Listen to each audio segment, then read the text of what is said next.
अस्सलामु अलैकुम वरहमतुल्लाहि वबरकातुहू। एक ख़ातून ने सवाल किया था कि आजकल ब्यूटी पार्लर में या पहले से भी घुंघरियाले बाल होते हैं और टेढ़े मेढ़े जो बाल होते हैं, बाज़ मरतबा वो ख़ूबसूरती में काफ़ी मुखिल बन जाते हैं तो उन्हें सीधा किया जाता है। कोई क्रीम वगैरह लगाते हैं और बालों को प्रेस करते हैं तो 1-2 घंटे के बाद जब उन्हें धो दिया जाता है तो क्रीम और केमिकल जो भी लगाया गया है वो निकल जाता है और बाकी बाल सीधे हो जाते हैं। इस तरह बालों को सीधा किया जाने वाला अमल शरअन दुरुस्त है या नहीं है? इस सिलसिले में पहली चीज़ तो ये याद रहे, शरीयत में औरत के लिए बालों का होना मतलूब और मकसूद है। लंबे बालों के ज़रिए से औरत की खूबसूरती होती है और बालों का निकालना औरत के लिए ऐसे ही हराम है जिस तरह मर्द के लिए दाढ़ी निकालना हराम है। मर्द के लिए दाढ़ी रखना वाजिब है, औरत के लिए सर के बाल रहना ज़रूरी है। इसीलिए एहराम की हालत में औरत को अगर उम्र के और हज के बाद पूरे सर के बाल निकालना बिल्कुल मना है, 1 इंच के बक़दर ही बाल निकाले जाएंगे। तो औरत के लिए बाल मसनून है, यानी रखना चाहिए, ज़रूरी है। और जब बाल रख रही है तो बालों को संवारना, उनका हक़ अदा करना और बालों का ख़्याल रखना, ये सब चीज़ें भी ज़रूरी हैं। इसलिए अल्लाह के नबी सल्लल्लाहु अलैहि वसल्लम बाल जुल्फ़ें रखते थे तो मुस्तकिल तेल लगाते थे, कंघी करते थे, सफ़र में हो, हज़र में हो, पाकी सफाई का और अपने आप को खूबसूरत बना के रखने का इतना अहतमाम होता था।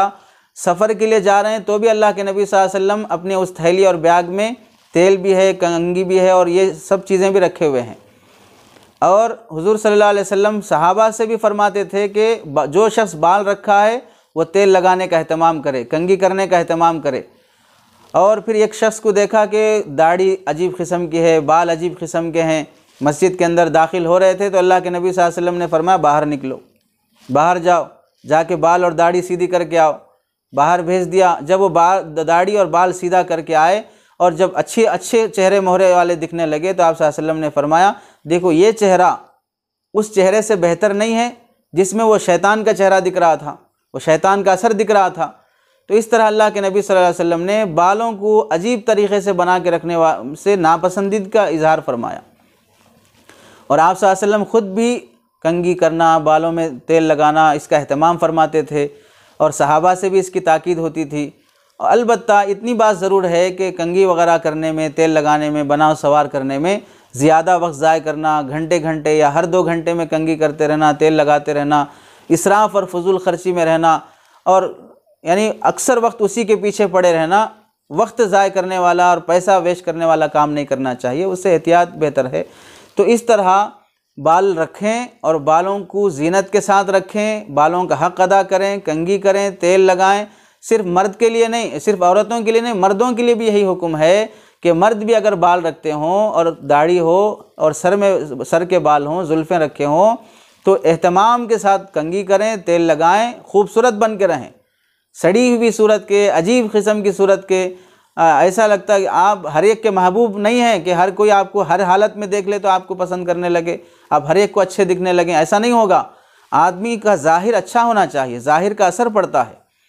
तो औरत के लिए बाल मतलूब हैं, एक चीज़। दूसरी बात यह है कि मसला जब पूछा गया है बालों को सीधा करना, तो अब बालों को सीधा करने में ये बात दाखिल है, एक हदीस में भी सराहत आई है कि अल्लाह के नबी सल्लल्लाहु अलैहि वसल्लम ने फरमाया बालों को सीधा करो। जब कंघी करेंगे तो बाल सीधे ही होंगे।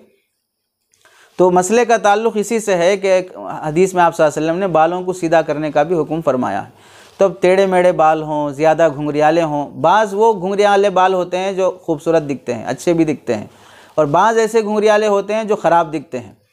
तो खूबसूरत बनने के लिए अगर कोई टेढ़े मेढ़े बालों को सही कर रहे हों तो फिर इसमें कोई क़बाहत की बात नहीं है।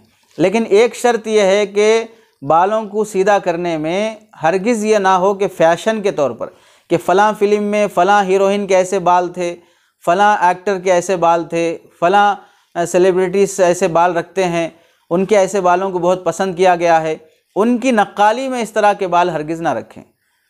गैरों का, यहूदियों का, जाहिलों का और अय्याश किस्म के लोगों का, फहाश किस्म की औरतों का फ़ैशन और उनके तरीक़े को अपनाने के तौर पे इस तरह के बाल रखना, आपकी नीयत ख़राब है। आप ख़ुद अच्छे बनना नहीं चाहते हैं, आपकी नज़र में कोई अय्याश और फहाश किस्म की औरत अच्छी है, आप उसकी तरह बनना चाहते हैं, तो ये नीयत ना हो, पहली चीज़। दूसरी बात यह है कि जो केमिकल और जो चीज़ इस्तेमाल की जाती है बालों में लगाने के लिए, वो ऐसी ना हो जो बालों पर जिर्म की शक्ल में जम जाती हो, जिसमें परत जम जाती हो। बाद में 1 हफ़्ता 1 महीना के बाद उसमें उन बालों में से परत की शक्ल में, खिपलों की शक्ल में कोई चीज़ निकल रही हो, तो फिर इस सूरत में वज़ू नहीं होगा, सर का मसा नहीं होगा, गुस्ल नहीं होगा, तो नमाज भी दुरुस्त नहीं होगी। तो ऐसा केमिकल यूज़ करके अगर बालों को सीधा किया जाता हो तो फिर जायज़ नहीं है। इसके अलावा ये 2 बातें अगर नहीं है, यानी फ़ैशन भी नहीं है और इस तरह का जिर्म वाला केमिकल भी नहीं है, बल्कि वो ऐसा केमिकल है जो धोने के बाद पूरा साफ़ हो जाता है, निकल जाता है। जैसे मेहंदी है, आम मेहंदी, जो पत्ते की मेहंदी, पाउडर की मेहंदी आती है, केमिकल वाली मेहंदी नहीं, आम मेहंदी जो लगाने के बाद, धोने के बाद निकल जाती है, उसका जिर्म बालों पर चढ़ा हुआ नहीं रहता, इस तरह का है तो फिर लगा सकते हैं। बालों को सीधा करने में कोई हरज नहीं है। उसमें औरत के लिए खूबसूरती की बात है तो औरत होती ही खूबसूरत है, और ख़ूबसूरती हासिल करने के लिए जो जायज़ तरीक़े हैं उसे अपनाना चाहती हो तो शरान दुरुस्त है, कोई क़बाहत की बात नहीं है। ख़ुलासा ये है कि 2 सूरतों में इन दो शर्तों के साथ बालों को सीधा करना शरान जायज़ और दुरुस्त है।